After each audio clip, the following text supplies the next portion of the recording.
Apa itu khusyuk? Apa itu khusyuk? Fokus, sungguh-sungguh. Ada lagi yang lain? Konsentrasi. Kita selama ini sering keliru memahami sesuatu itu. Khusyuk itu bukan fokus, bukan konsentrasi, bukan serius. Kalau khusyuk diartikan konsentrasi, tidak ada yang mampu sholat dengan khusyuk.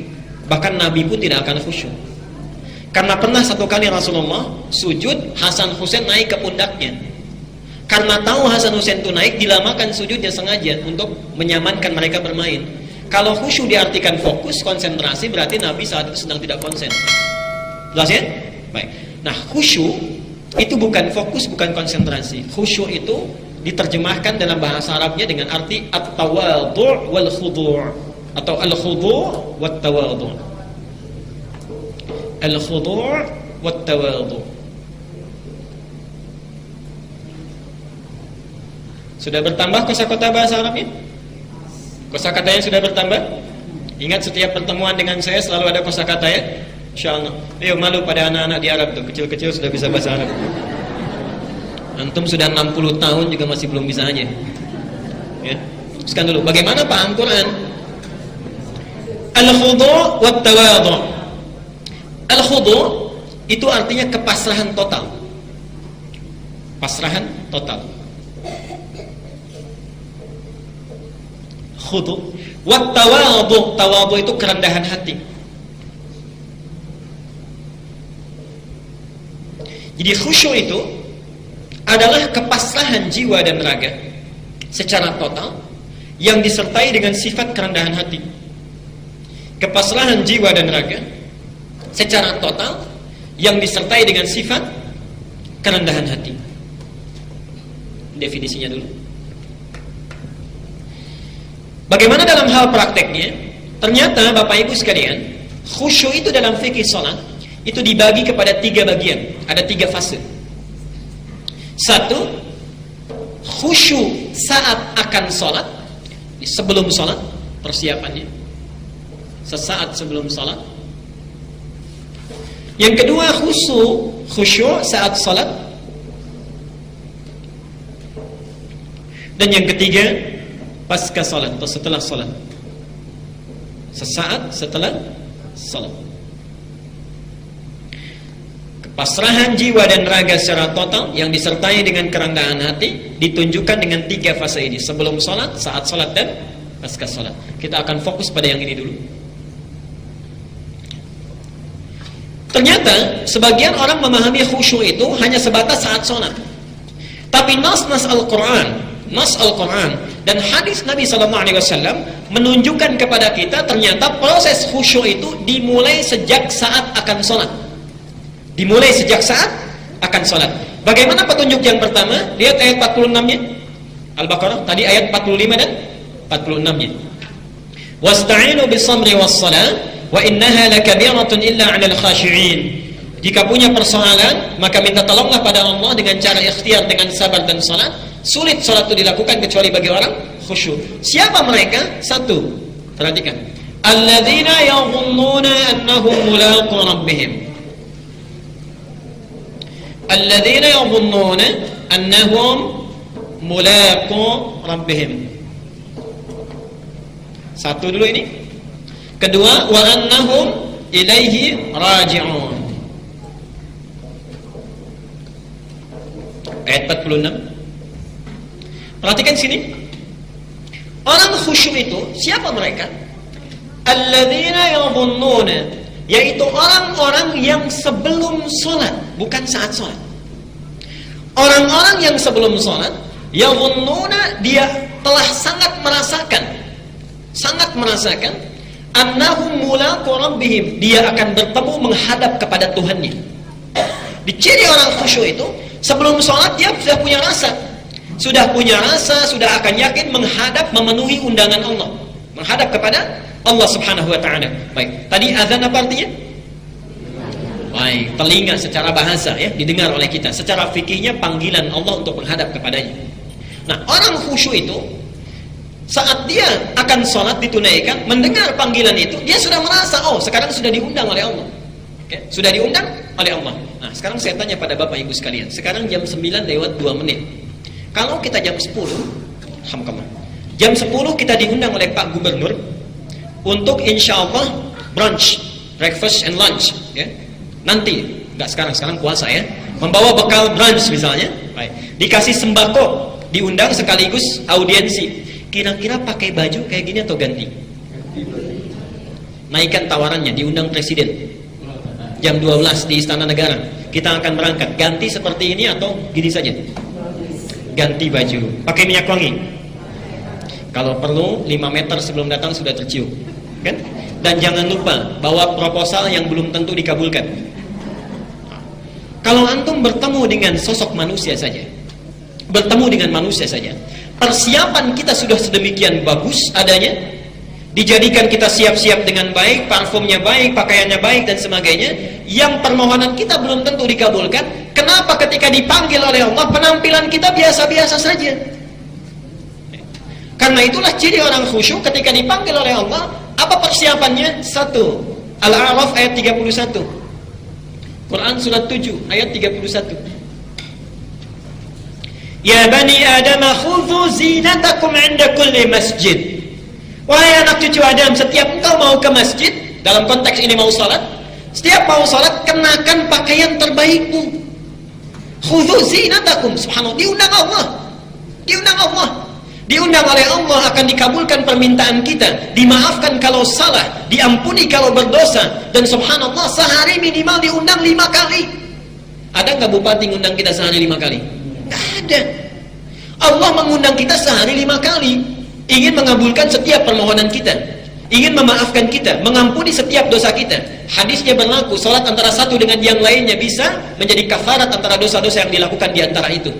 Hadis riwayat Muslim nomor hadis 233. Jelas di situ. Okay. Sekarang kita sudah diundang, kata Al-Quran langsung ini, setiap memenuhi undangan Allah, ya bani Adam, wahai anak cucu Adam, khudhu zinatakum, kenakan pakaian terbaikmu, inda kulli masjid, setiap akan memenuhi undangan Allah Subhanahu wa taala, khususnya di masjid. Jelas sampai sini? Jadi orang khusyuk itu dari pakaiannya sudah kelihatan. Kalau bapak tidak percaya, ibu tidak percaya, silahkan mulai keluar dari sini saat akan salat zuhur, penampilan kita bedakan. Antum pakaiannya ganti dengan bagus, kenakan minyak wangi yang baik misalnya, itu akan lain salatnya. Ya Allah, saya katakan akan lain salatnya. Rasakan akan bertemu dengan Allah Subhanahu wa taala. Saya kalau pulang dari sini hari Ahad, lewat ke satu tempat itu seringkali menangis Pak Ibu. Orang untuk musyrik saja di hari Ahad, itu pakaiannya bagus-bagus. Pakai batik, ibunya pakai kebaya, anaknya dibawain mainan, dikuncir 2, dikepang jalan-jalan, kan? Itu mau musyrik. Antum sudah diberikan nikmat Islam, sudah dekat dengan Allah, dipanggil penampilan biasa-biasa saja. Kadang-kadang maaf ya, main bola dengan sholat pakaiannya sama, jalan-jalan dengan sholat pakaiannya sama. Kadang-kadang bergambar, malaikatnya juga bingung, di depan Sule, belakang Ayu Ting Ting, gimana pokoknya tuh. Subhanallah, mohon maaf ya. Jadi ingin memberi gambaran kita itu tidak adil. Kalau meminta ingin cepat, tapi kalau dipanggil begitu-gitu saja. Karena itu penampilan itu terkait erat dengan doa. Nanti di Al-Baqarah 186 itu kata Allah, doa itu seharusnya kalau diminta langsung dikabulkan. Wa idza sa'alaka 'ibadi 'anni fa inni qarib. Kalau hambaku mencari-cari aku sangat dekat. Biasanya kalau orang cari Allah ingin apa? Punya kebutuhan. Oke. Makanya langsung ayatnya, ujibu da'watad da'i idza da'ani. Kalau dia punya kebutuhan, saat minta langsung dikabulkan. Pertanyaannya, kenapa kita kalau meminta jarang sekali kadang-kadang langsung dikabulkan? Falyastajibuli. Syarat kalau ingin cepat dikabulkan doa, respon seruan Allah dengan cara terbaik. Kadang-kadang kita merespon dengan cara yang kurang elok. Ini bagian pertama. Kenakan pakaian terbaik, subhanallah, karena kita akan menghadap kepada Allah Subhanahu wa taala. Imam Malik rahimahullah, itu jangankan mau sholat, ingin memberikan fatwa membaca hadis, itu mandi dulu, pakai kenakan jubah yang paling bagus, pakai minyak wewangian dan sebagainya, ya. Kalau di jalan ditanya tentang hadis, itu nggak akan jawab sebelum wudu dulu. Wudu pakai pakaian terbaik. Kenapa? Beliau menyampaikan, saya ketika menyampaikan hadis seolah-olah merasakan bersama Rasulullah dan mempertanggungjawabkan perkataan saya.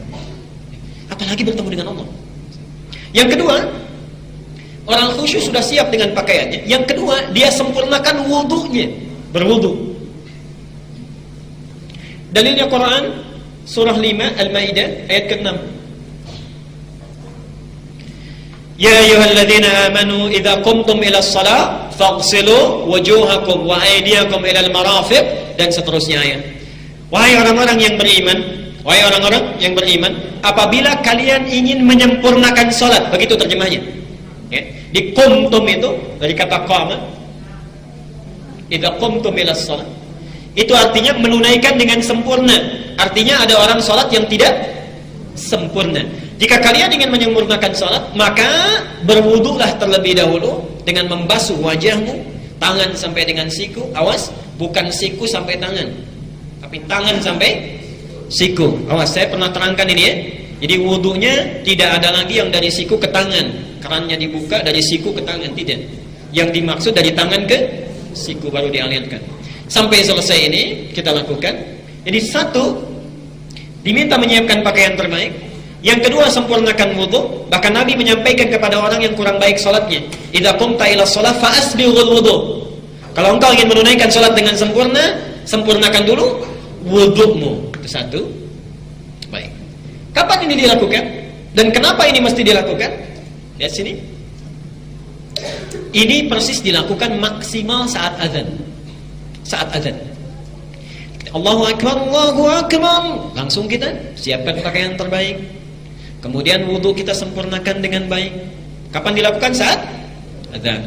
Jadi coba saling bekerja sama ya ibu bapak sekalian. Bagi ayah yang di kantor pulang, kadang-kadang kan suka lupa sholat demikian saja. Ya ibunya yang menyiapkan pakaiannya.